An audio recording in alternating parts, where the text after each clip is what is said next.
नमस्कार, अस्सलामो अलैकुम। स्वागत है, खैर मकदम है आपका लाइव हिंदुस्तान के वीडियो शो दीन दुनिया में। मैं हूं इमरान खान और मिडिल ईस्ट के हवाले से इस वक्त एक बहुत बड़ी खबर आ रही है। हमास और इस्राएल के दरमियान दूसरे दौर की बातचीत शुरू हो गई है और इससे अब हमास को फिलिस्तीनी कैदियों की रिहाई और इस्राएल को बंधकों की आजादी की आस बंध गई है।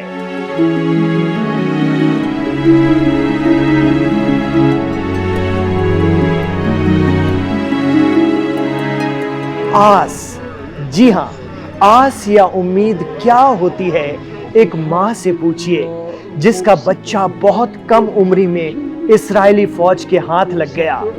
आरोप क्या है यह बताना मुश्किल है, लेकिन जिस नौजवानी में ये कैदियों की अदला बदली की वजह से छूटकर गजा लौटकर आ पा रहे हैं, इससे लग रहा है कि वो इससे भी कम उम्र में वहां की जेल पहुंचे होंगे और सजा काटी होगी। हम नहीं कहते, शायर कहता है, गुनहगारों में हूं शामिल, गुनाहों से नहीं वाकिफ, सजा तो जानता हूं मैं, खुदा जाने खता क्या है। अब इनकी खता क्या है ये तो वही जाने, लेकिन इस वक्त गजा में जो मंजर है वो जैसे जज्बातों की आंधी है। बस इस मां को देखिए, न जाने कब से इनकी आंखें तलाश रही थी अपने बच्चे को। कहते हैं मां के दुख और जिद के आगे कुदरत को भी झुकना पड़ता है। हालात ऐसे बने कि इनका बेटा इस्राएल की जेल से रिहा होकर आ गया है। बेटा कम उम्र का है और मां भीड़ को चीरती हुई उसकी तरफ बढ़ती है।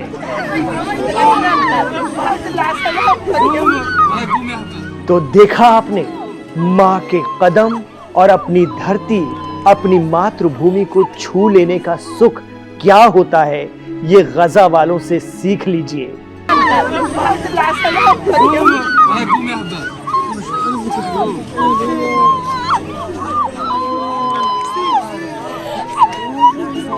फिर अगर मां बाहयात है तो जाइए, लिपट जाइए उनसे, उनके कदमों का बोसा ले लीजिए।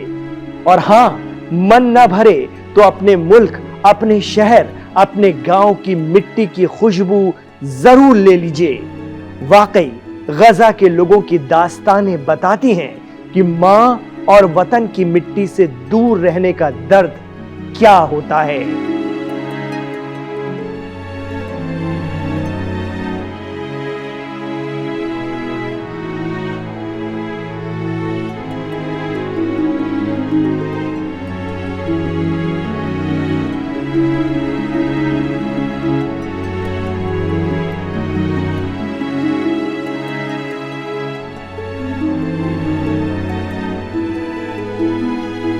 तो हमास के जरिए इस्राएली बंधकों को आजाद किए जाने के बाद 600 फिलिस्तीनी कैदियों का जत्था अपने वतन फिलिस्तीन लौट आया है।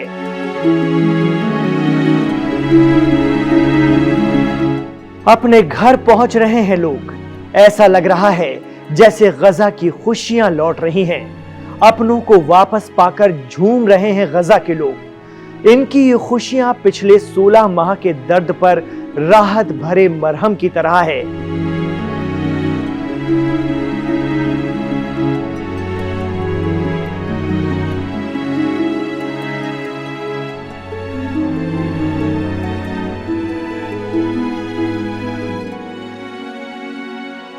तो गजा के लोगों के लिए इस बार का रमजान पुरसुकून और ईद वाकई खुशियों भरी रहने वाली है।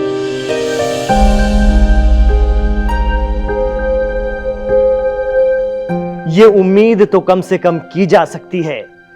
जबकि पिछले साल रमजान पर लोग इस्राएली हमलों के बीच भी अपने रोजों और इबादतों को कसरत से अंजाम देते रहे थे।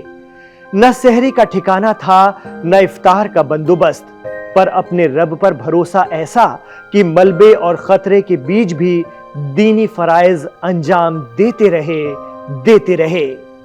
इस्राएली हमलों के धुएं के गुबार के बीच झिलमिलाती रोशनी की लड़ियां एहसास कराती थीं कि रमजान चल रहा है।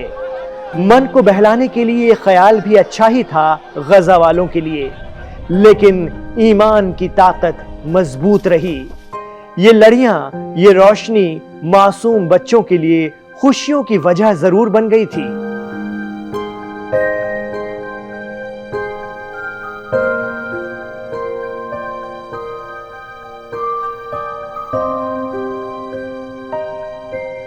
तो मिस्र या इजिप्ट के हवाले से ये इत्तलात शेयर की जा रही हैं, कही जा रही हैं, बताई जा रही हैं कि काहिरा में इस्राइल, हमास, अमेरिका और कतर के जो अफसरान हैं उनके दरमियान बातचीत का दूसरा दौर शुरू हो चुका है।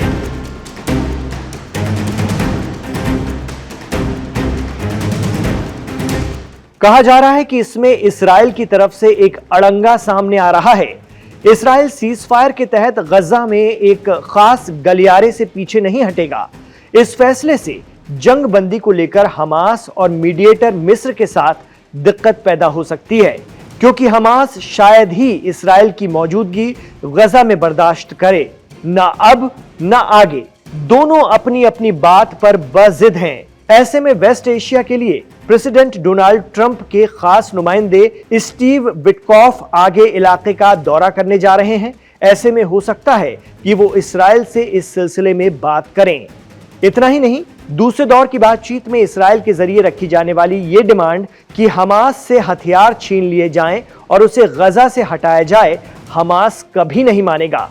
बल्कि मीडिया रिपोर्ट के हवाले से ये खबर भी आ रही है कि हमास तो दूसरे दौर की बातचीत में ये शर्त भी रख सकता है कि वो इस्राइल के सारे बंधक एक बार में छोड़ देगा अगर इस्राइल की फौजें हमेशा हमेशा के लिए गजा को छोड़ दें, खाली कर दें।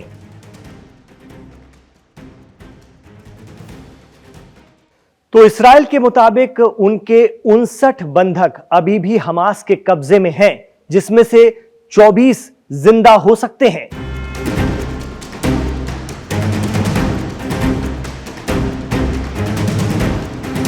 इस बीच अब हमास ने इस्राइल को चेतावनी देते हुए कहा है कि अगर इस्राइल बातचीत के अलावा किसी और तरीके से अपने बंधकों को छुड़ाने की कोशिश करता है तो इससे इस्राइली बंधकों और उनकी फैमिली को बड़ी दिक्कत का सामना करना पड़ सकता है।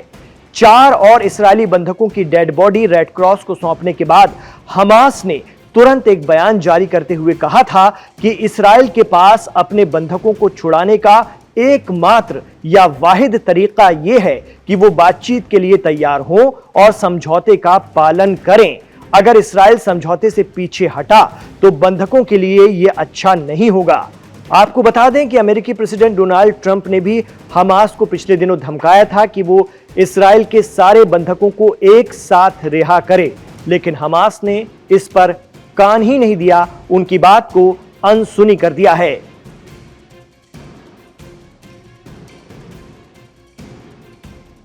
हमास का यह बयान ऐसे वक्त पर आया था जब इस्राइल ने 24 फिलिस्तीनी कैदियों को अदला बदली के तहत रिहा करने से इनकार कर दिया था।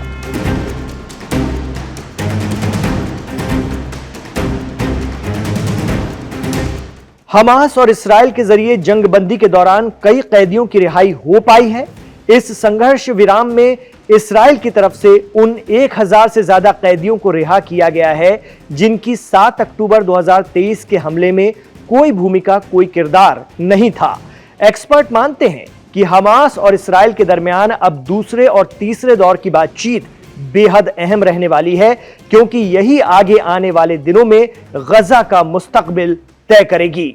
अब देखना होगा कि इसमें इस्राइल अमेरिका की बात रह पाती है या फिर हमास का दबदबा कायम रहता है। लेकिन यह भी सच है कि कोई एक पक्ष या फरीक अगर अड़ा तो बात रुक भी सकती है। इसलिए दोनों फरीकों को लचीला होना होगा, जिससे इस्राइली बंधकों और फिलिस्तीनी कैदियों की रिहाई आसान बन सके।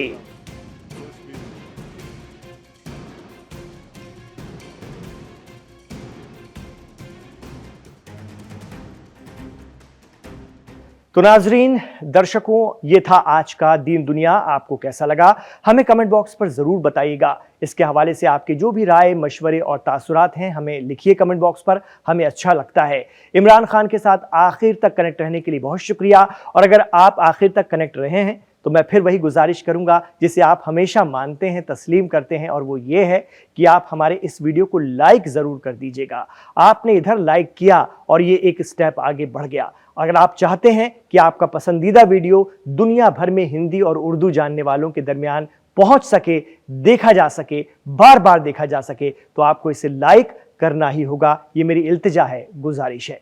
आपसे ये भी गुजारिश रहेगी कि हमारे चैनल लाइव हिंदुस्तान को सब्सक्राइब जरूर कीजिए, क्योंकि 11 मिलियन से भी ज्यादा सब्सक्राइबर्स का भरोसा इसके साथ जुड़ा हुआ है और आप भी इस पर यकीन रख रहे हैं। इस बात की हमें बेहद बेहद खुशी है। हम इस पर अमल करते रहें, आपके भरोसे को बरकरार रखें, यही हम दुआ भी करते हैं और हमेशा कोशिश भी करते हैं। अपना ख्याल रखिएगा, अपनी दुआओं में हमें हमेशा याद रखिएगा। इजाज़त दीजिए।